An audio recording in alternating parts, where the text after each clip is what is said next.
on the agenda, Maury Plambeck. Maury's kind of former boss of mine, worked in Department of Metropolitan Development, official city planner. But Maury now works here at the Indianapolis Neighborhood Resource Center and has been a fantastic partner in lots of things that we have worked on at the city. And so he's our gracious host today. But he's also going to talk next about asset-based community development. And so we've heard a lot about equity, a lot about economy, and kind of fundamental to all of those conversations is really understanding who your neighborhood is, what's there, and some of the strengths that you can build from. And so I'd like to welcome Maury. Thank you. So I think I get the award for coming the closest. I had to walk upstairs from my office for this presentation. I'm glad to have you at the Soul Center. We are one of the leasers of this building, which is owned by Meals on Wheels. So I'm going to talk about asset-based community development.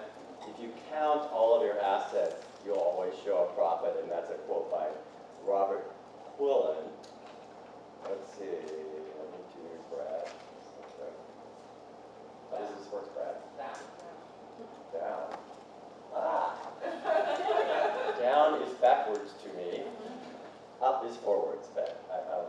So we are going to talk about many types of assets in neighborhoods. Hopefully you will use them as you develop your project. I'm just going to say, a couple of people in this room have heard my presentation about asset-based community development. So bear with me as you've heard it before. Maybe you'll learn something new by listening to a movie the second time. We're also going to understand why it's important to build relationships in your community, and then understand how to make a simple asset map that you can help in your work. Whoops. I'll get it. Okay. So what would happen if we activated the local economy? What you just heard about, the local economy that already exists in every neighborhood. There's all kinds of different assets in a neighborhood. So we're going to do a little exercise. Each of you, think about one asset that you have that pretty much all your friends know about or your family knows about. Then think about one that hardly anyone knows about. And you have 1 minute to tell a person next to you those two things, starting right now. So Carly, you can share. Not with you, you're going to share with each other. You're going to share with each other. Which outside is it? I don't know everybody knows about me. I live down here. Okay. Same here. No, actually. But people who know me know. Oh. And then now I'm supposed to pick one that you would never know. I'm a lost one. Okay, let's go. You guys go.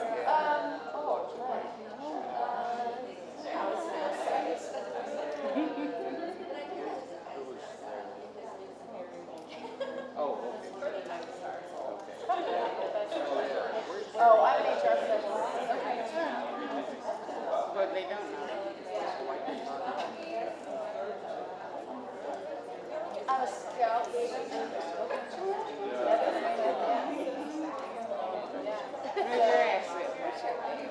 Let everybody know. Yeah, I should take that. Yep. Yeah. What don't we know about? What do you do that no one Listen, you're an open book. Yeah, so I guess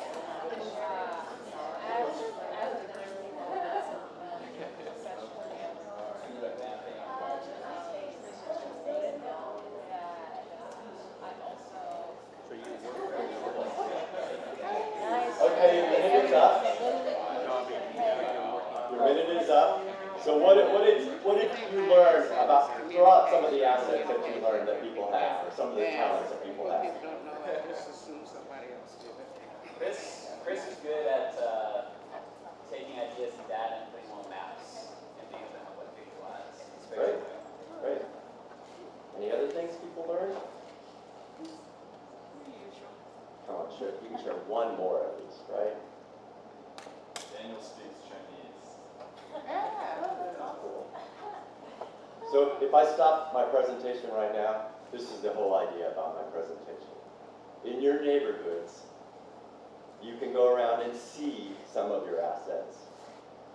But there's lots of assets that you and can learn about it. Hopefully, I'll help you give tools on how to do that today. So asset-based community development is a thing. It wasn't created by the Indianapolis Neighborhood Resource Center, even though that is our basic premise, that you work with assets in your neighborhood to solve the problems.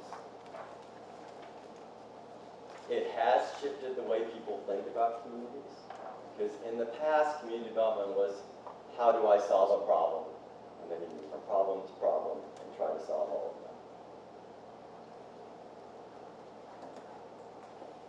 I just told you what it is, but why would we want to start with assets rather than with problems?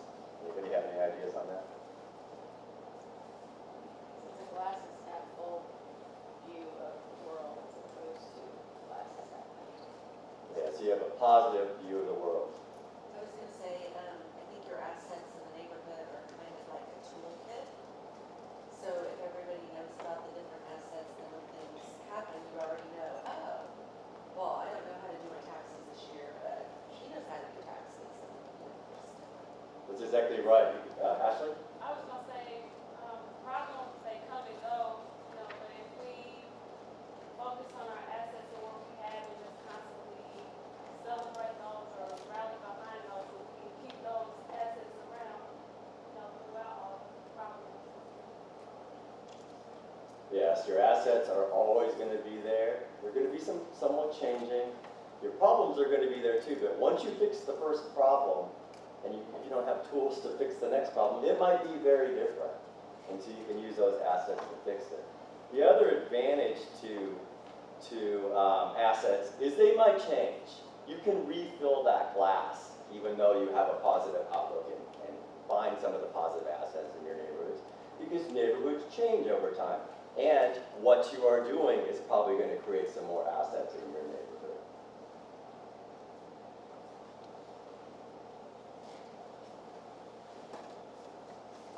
So it's not about everything's perfect in a neighborhood when you're looking at your assets. You might be looking at assets that most people seem to think as negative. For example, an abandoned building, many people would think as a problem in a neighborhood. It probably has problems associated with it, but it could be a place that people could meet if it were fixed up. It could be a shop that Ellen was talking about. It could be a new shop. So an abandoned building can be an asset. You need to make sure that you recognize what the negatives are so that you can use those assets to positively impact those negatives. So I have like a couple examples that I would give. If you live in a food desert, many of our neighborhoods are food deserts here in Indianapolis, you could do a community garden, just like was done in Detroit. And that can be the asset that helps with the food desert. We often talk about education in Indianapolis and problems with the school systems. And so you may not be able to change the physical school in your neighborhood, but you might have some professors that are willing to do some tutoring. You may know that already, you may not, but if you find them, they can help with the education in your community.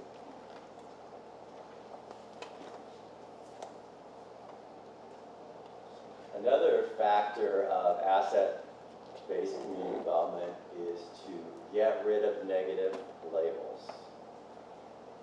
Because labels stick with people and they stick with places much longer than the actual thing that caused that label. It creates a us-them mentality. It dehumanizes people when you give them labels. And if you are asset-focused, you really have more value on the individual people, and you have ultimately more value on the community. So does anybody have any examples of negative labels that they know of here in Indianapolis? Carol?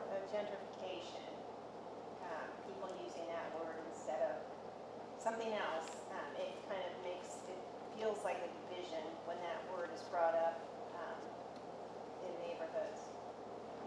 sometimes it's true, maybe there's a way we can look at figuring out how to build on that negative terminology and come up with a positive term. That's a great example. Other examples? Maybe phrases like, that's a tough neighborhood, or they are difficult to work with. Those sorts of labels make it not my problem. You know what I mean? Yes, that's exactly right. So there might have been an example of a person that was difficult to work with, but that doesn't mean all the rest of the people in that neighborhood are difficult to work with. There's lots of positive there. So my example is Dodge City. Does everyone know where Dodge City used to be in Indianapolis? Some do. It's now called Fall Creek Place. And that was a project that the city and the neighborhood worked very closely on. And right away, everyone determined that we needed to change the name to something positive because Dodge City was so negative that anything positive in the neighborhood wouldn't be successful. Other nicknames are like about places.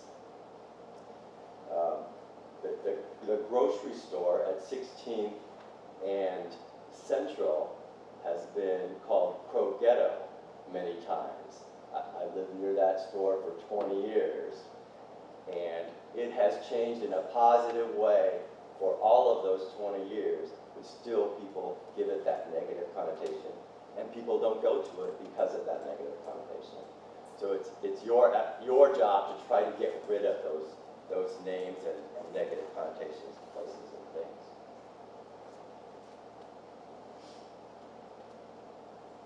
So here I've listed some problems, and they're problems that I listed.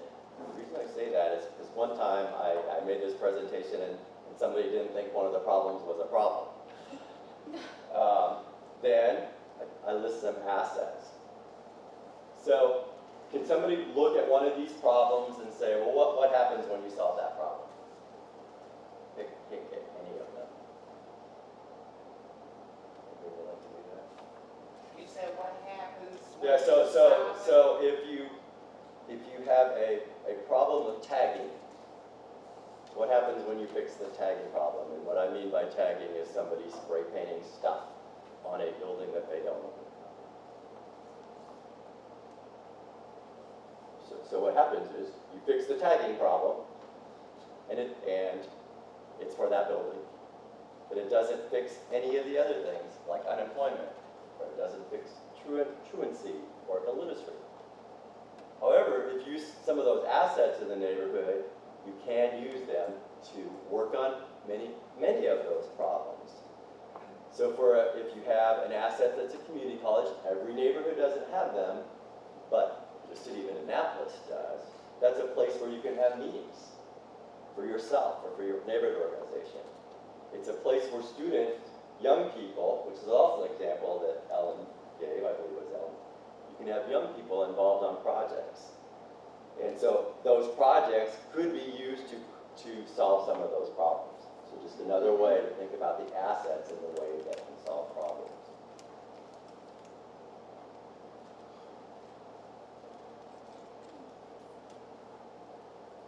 So another factor of an asset focus is that you're working with someone rather than working for someone. So, when an example of a church group in a suburb might think that we have problems in some of our neighborhoods in Indianapolis. And so they get a group to come help feed the homeless. So they are there, and if you're from a suburb, this is just an example, right? This is just an example. They are there to fix that problem of homeless, hungry in that neighborhood. And then they go home, and then that problem is not fixed. It's only fixed for the few hours that they are there.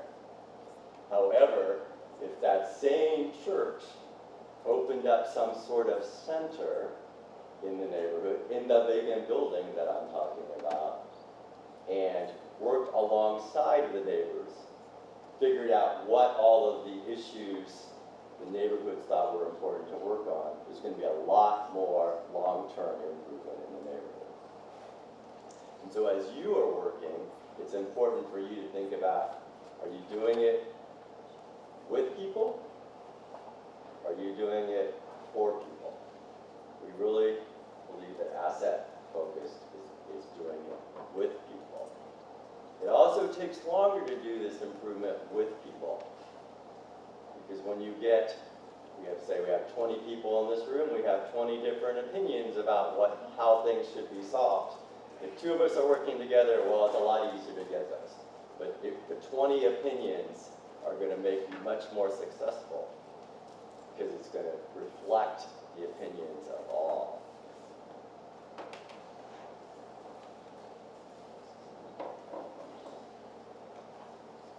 So I'm the person that did all the handouts. You can use them in various ways as you work on your projects. But we're not going to talk about inventories, but how you figure out what the assets are in your neighborhood. So there's individual assets, so assets of people, associations, groups that might meet formally or informally in your neighborhood, institutions, and community. And you have the handout for it, and I'm going to go through each one of them a little more detail. So if you're doing the mapping, so mapping of assets in ABCD could be drawing a map of assets. It could be listing all of the different groups that fit under those categories that I just talked about. Or it could be something else that you as a neighborhood figure out as a way to identify the assets in your neighborhood. You want to figure out why you're doing this. So I think it's important to figure out your assets to make improvements to your neighborhood. If you as a neighborhood go do it just because you got this presentation today, that's probably not going to work very well when you're trying to explain to people why you're out there and wanting to learn about them.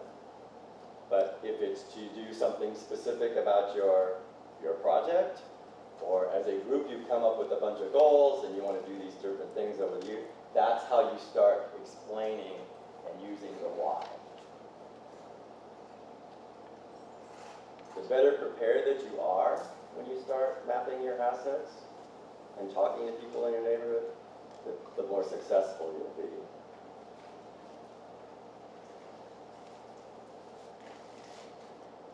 You also are going to figure out your goals very early in the process. Because if you figure out your goals, you need to at that time figure out what you're going to measure. If you wait too long in your process and you might need some basic data to measure later, you have to figure that out early. You want to figure out what you want to know. You also want to figure out who's going to do this work in your neighborhood. It's very important that you have people that buy into different things. So when you're doing an asset inventory, one might be the physical inventory of walking the neighborhood and seeing what's there. We'll talk a little bit later, but one might be interviewing people, either at their homes or at a gathering place in the neighborhood. Different people have different strengths on those two things. I, for example, would be much better at walking through a neighborhood and identifying physical aspects, because I'm an introvert and don't like really talking to a lot of new people. However, one of you might be an extrovert and really like meeting all your neighbors. So it's important to figure out the assets of the people that are on your team so that they can help do the work better. So as you're collecting data, you want to figure out what you're going to do. It might be a survey.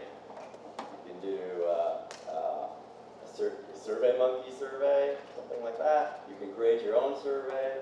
You can do one-on-one talks, as I just talked about. There's just lots of different ways to survey and find out information.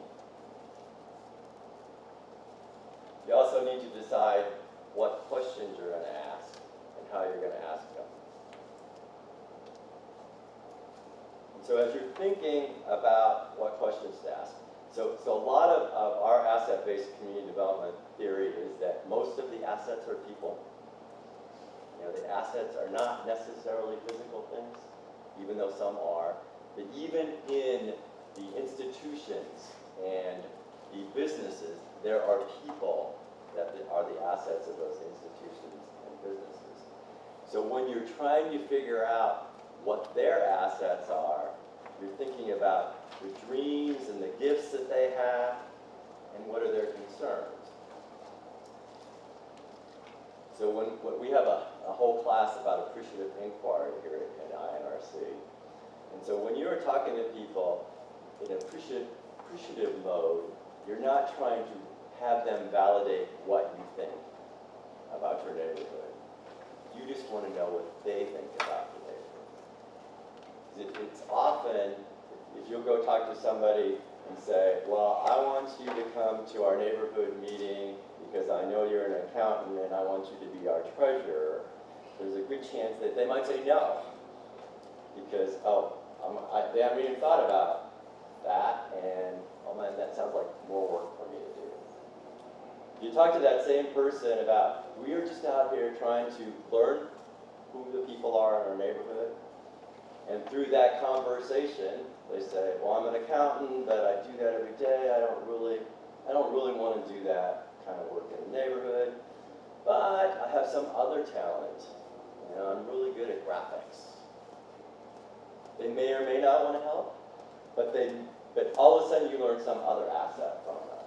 And so when you're talking to people, you want to make sure that they get the ability to just dream and tell you their dreams. Many times, they're not going to help you, but several times they are.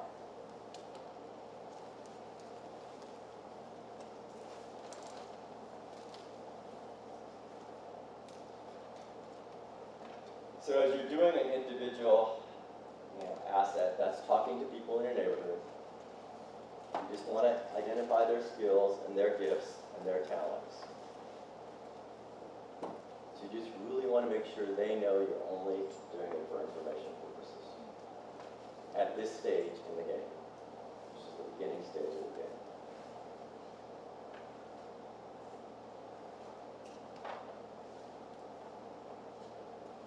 You might find out that people in the neighborhood have different views about what projects should be that you're working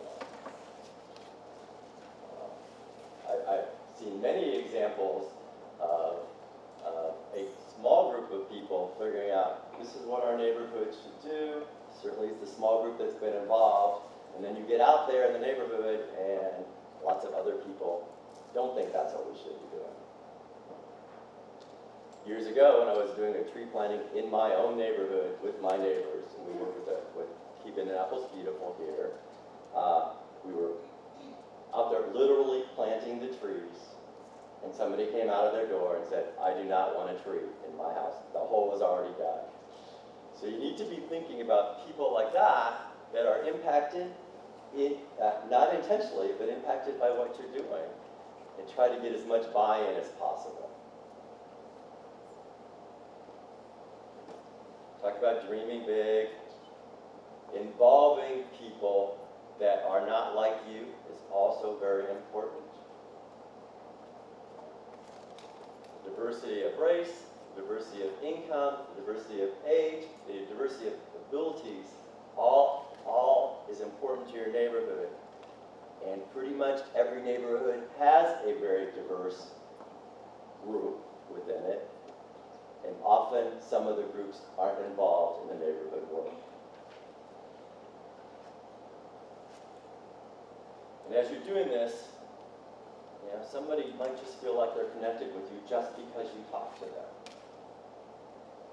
You might have some seniors that don't get out very often. And they're like, no one's ever come to talk to me to find out what I think about my neighborhood, even though I've lived here 40 years. So you're going to get some assets that way. So associations.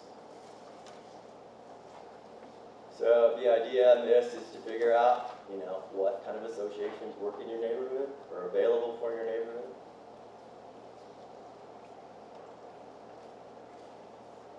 One kind of association, okay, thank you. One kind of association might be like an informal book club. People in their neighborhood that have been around for a long time and know everything that's going on because they meet once a month and then watch out their windows. But find out what those are. You might want to consider collaborating with some of them. You have other assets in your city that are going to help you. You have 3 people here from the planning department, Brad, Callie, and Jessica. 4? Oh. I didn't know you were there. And this is why that's just funny, because I used to work there, right? Anyway, so you have 4 people from the planning office. Be friends with one of them, and you'll get lots of knowledge. Lots of knowledge. I guarantee, if they can't help you, they'll go to somewhere else to give you some help, find you some help. The library has all kinds of classes. Tons of free classes that you can learn from. The mayor's office, we have some mayor's neighborhood advocates here. They're an asset for you. So use all of them. There might be data that you need from the county, and there might be help that you can get from the state. I said building relationships is important, and that's what talking to your neighborhood people and talking to all of the associations that this is all about. As you're doing that, be respectful, kind of learn what resources they have, what has happened in the past. Much neighborhood work is not new. People have been doing this for a long time. I have often heard people say, why are you doing that now? We tried that 10 years ago and it didn't work. Well, it might work again, but it's important to respect that what has happened in the past. And you helping them is also as important as they helping you.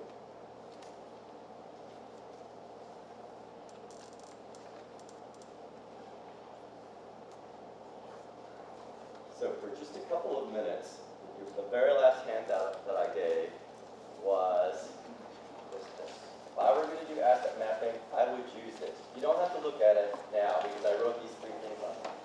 But throw out to me what businesses and physical resources might be an asset in your neighborhood.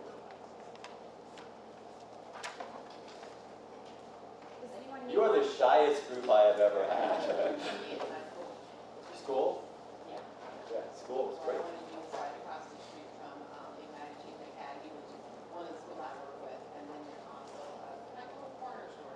And I've spoken to them because we want to do a community farm, so instead of trying to purchase what she has, we want to work with her and enhance what she has, so that together. Right. So a school and a neighborhood store, is that what you said? So that's a great couple of names. What other examples do you have? Community center. Community center. Many neighborhoods, community center. Trail. What about some associations or institutions? Carly, go ahead. Neighborhood association and networking with the neighborhoods around us. Right. The PTO. Parent-teacher organization. And then what about just people? Certainly you. Certainly the people that live there. So you can start listing these out and figure out how they are going to help you. So when strangers start acting like neighbors, communities are reinvigorated. So I can answer questions now.